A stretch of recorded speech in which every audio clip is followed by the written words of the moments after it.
Tajikistan حکومت نے بتایا ہے کہ گزشتہ ہفتے افغانستان کی جانب سے تاجکستان میں سرحدی علاقے میں 2 حملوں میں 5 چینی شہری قتل کر دیے گئے ہیں، جس کی پاکستان نے بھی مذمت کی ہے۔ تاجکستان اور افغانستان کے مابین تقریباً 1357 کلومیٹر طویل سرحد ہے، جہاں ماضی میں بھی ایسے واقعات سامنے آئے ہیں جس کے پیچھے عسکریت پسند گروپ جماعت انصار اللہ اور داعش خراسان کا نام لیا جاتا ہے۔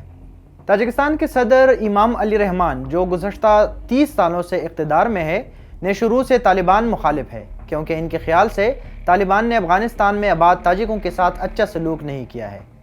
افغان طالبان کے پہلے دور حکومت میں تاجکستان نے افغان طالبان کے خلاف شمالی اتحاد فورسز کی مدد کی تھی۔ 2021 میں بھی افغان طالبان کے آنے کے بعد شمالی علاقوں میں بعض اضلاع کو افغان طالبان نے جماعت انصار اللہ کے حوالے کیا تھا تاکہ وہ شمالی اتحاد کے ملیشیا کے ساتھ لڑ سکے۔ تاجکستان حکومت مخالف تنظیم جماعت انصار اللہ، جو تاجک طالبان سے بھی مشہور ہے، نے صوبہ خوست اور تخار میں مراکز قائم کیے ہیں۔ اقوام متحدہ کی رپورٹ کے مطابق جماعت انصار اللہ کی بنیاد 2006 میں رکھی گئی تھی اور یہ اسلامک موومنٹ آف ازبکستان کا ایک دڑا سمجھا جاتا ہے، جس کے سربراہ ملا امر الدین کو 2015 میں افغان سیکیورٹی فورسز کے آپریشن میں قتل کر دیا گیا تھا۔ اسی رپورٹ کے مطابق اس تنظیم کے موجودہ سربراہ مہدی ارسلان بتائے جاتے ہیں، جو 2015 میں افغانستان آئے تھے اور تاجکستان حکومت کے خلاف کارروائیاں کرتے ہیں، جبکہ طالبان نے بدخشان کے 5 اضلاع ارسلان کے حوالے کیے ہیں۔